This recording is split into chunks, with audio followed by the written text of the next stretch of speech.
We're back now from our trip around the South Island, so I'm getting stuck into the camper van.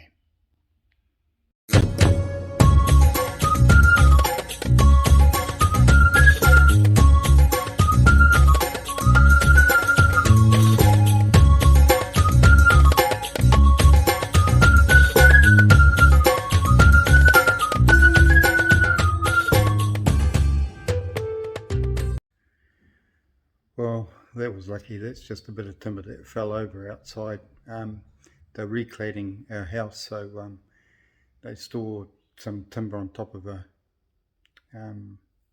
rubbish bin, and it must have just slipped off. But boy, that gave me a fright. Anyway, back on the subject, I'm going to work on the camper van. And one of the things that really gets me is, you know, when you got something in your vehicle and that should be working, it might be a minor thing, but it just doesn't work. And I'll give an example. I've got a door light, you know, the light in the cab has on permanent, off, or when your door opens. Well, sometimes it works and sometimes it doesn't, so I'm going to fix that right now.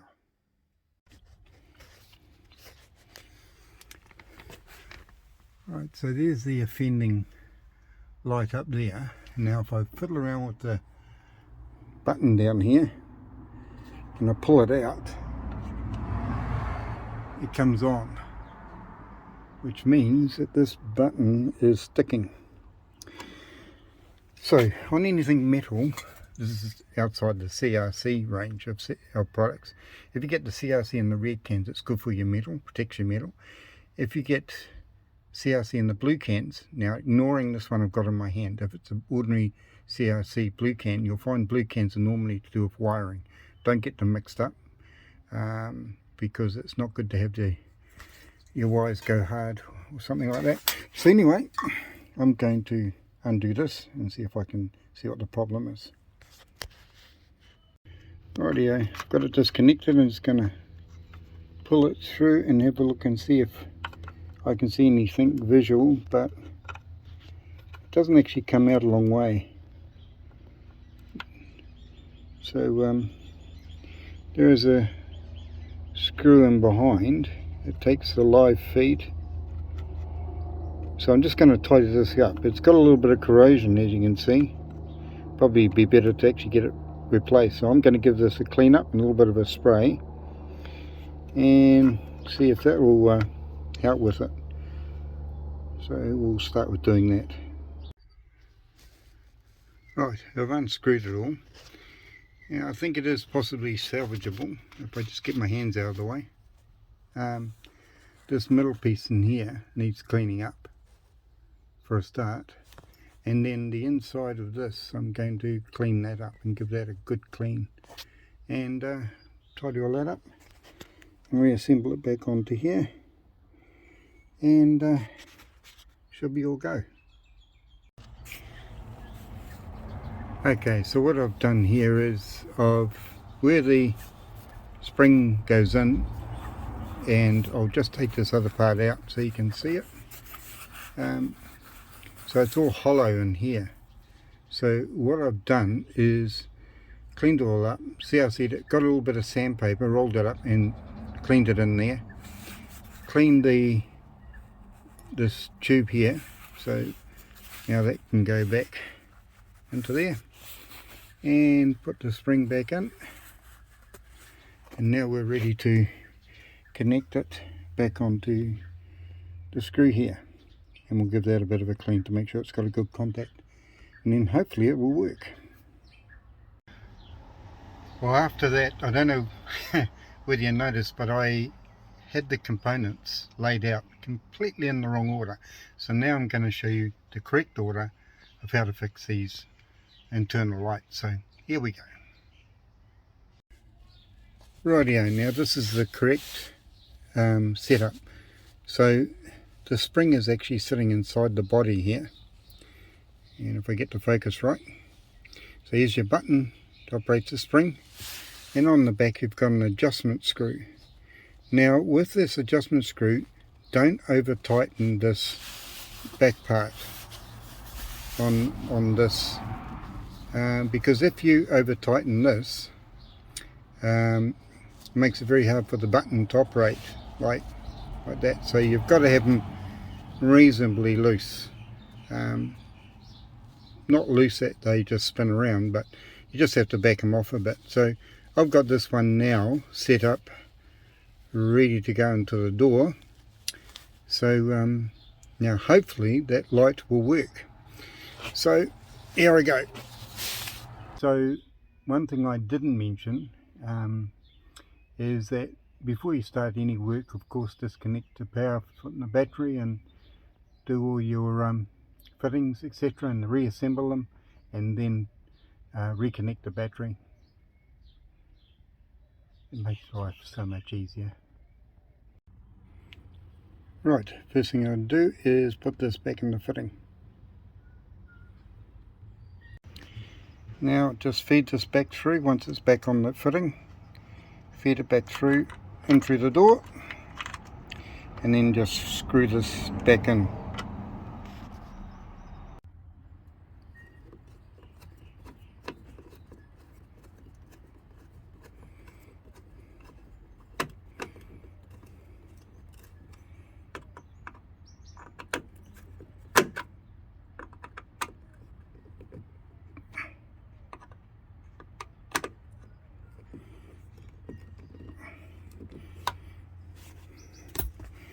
Right, now that's done, the light should be on. And hey presto, it's on. So I'm just going to press the button in. Now the light should be off. And it's off. So I'll open it again, and there we have it. So, that's one way to fix one of those. Quite easy actually. So the box for the back of the camper has now arrived. This here is a Oxbox 2, which is an Armorguard product out of the UK. It's very, very strong and secure, and has gas struts on it, as you can see in the corners, but very, very well built. And the thing I like about it, once that noise finishes, is the nice clean lines on it, which I'm very pleased about. So we will be taking the old box off and putting this one in its place. Now, in case some of you are wondering what this mark is on my forehead, we've got a mesh screen front door, and I thought it was closed, so I sort of headbutted it. It's not advisable, so hence the mark on the forehead. Anyway, going to do something different now. So I thought, what else could we do to show you? And I was thinking, you know, Nicola did the video on the quarter-acre pot, and that was very good. If you're going away on a weekend and you don't want to cook every night, the quarter-acre pot is brilliant. But I've also come up with my own little bit, and I haven't told Nicola this, but here it is, Cooking with Bob. And this is a meal that I particularly like, I enjoy, because you can throw anything into it, cook it up, and I always believe that when you do cook, don't cook just for like the two of yous, cook for four, and then you've got a meal for the next night. So anyway, here is Cooking with Bob.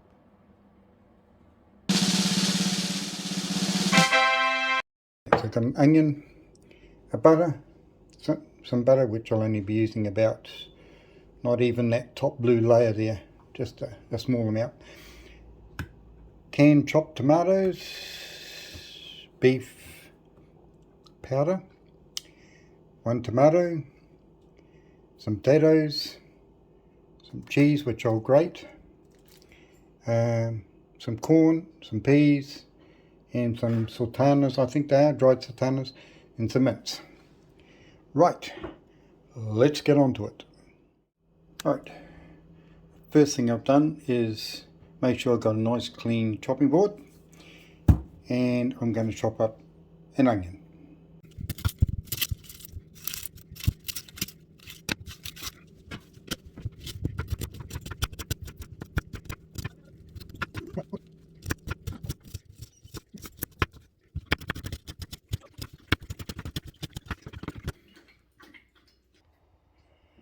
Right, I'm just going to add a little pinch of this into the frying pan now that I warmed it up.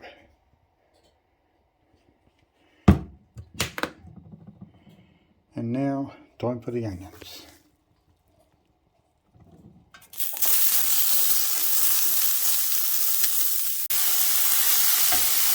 Now just lightly brown the onions.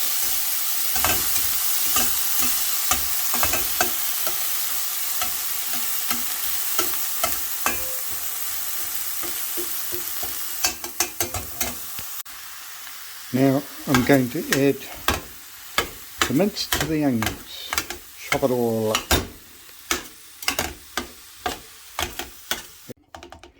Right, now I'm just mixing this up with the onions to and also making sure that it all goes nice and evenly brown like you see in the middle there.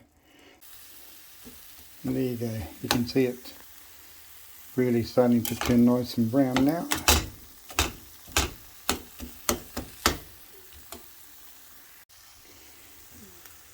And you see it's pretty evenly brown. There's still a little bit of pink in there, but not a lot. But we'll keep on cooking it. So in the meantime, just give it a little sprinkling with beef curry powder and keep on turning that over. Okay, once you see it's nice and evenly brown like this, then what I do is add in a tin of chopped tomatoes and juice. We just sprinkle that all over it. There we go.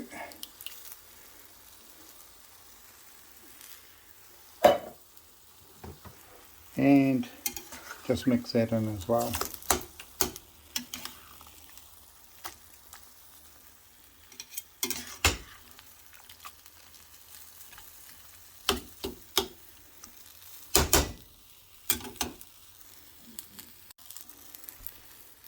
And once that's in, what I do is just add a little sprinkling of water.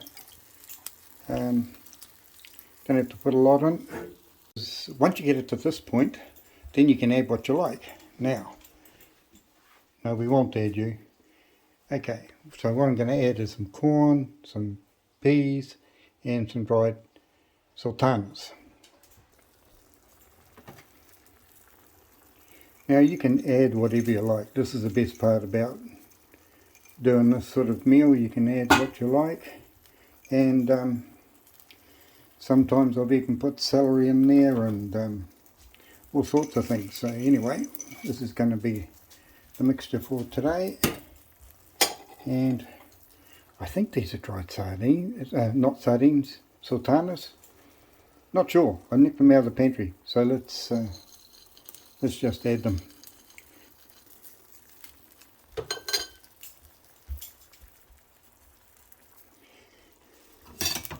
And once we've done that, we just mix all this together.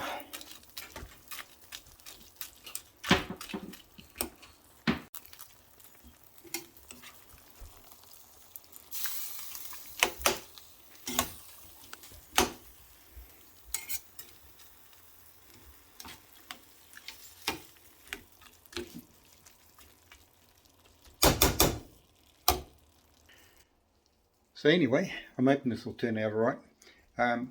It doesn't look much when you see it in this state, but it's what we're going to do that's going to cover it. It's going to make it look so much better. And I'm going to do it with the aid of the following ingredients.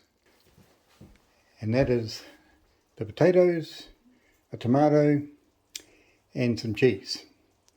So let's get cracking. First thing I'm going to do is boil the potatoes. We'll slice up the onion and grate the cheese. Right, the next thing I'll do is slice up the potatoes into nice little chunks, about that size. Makes it easy to boil.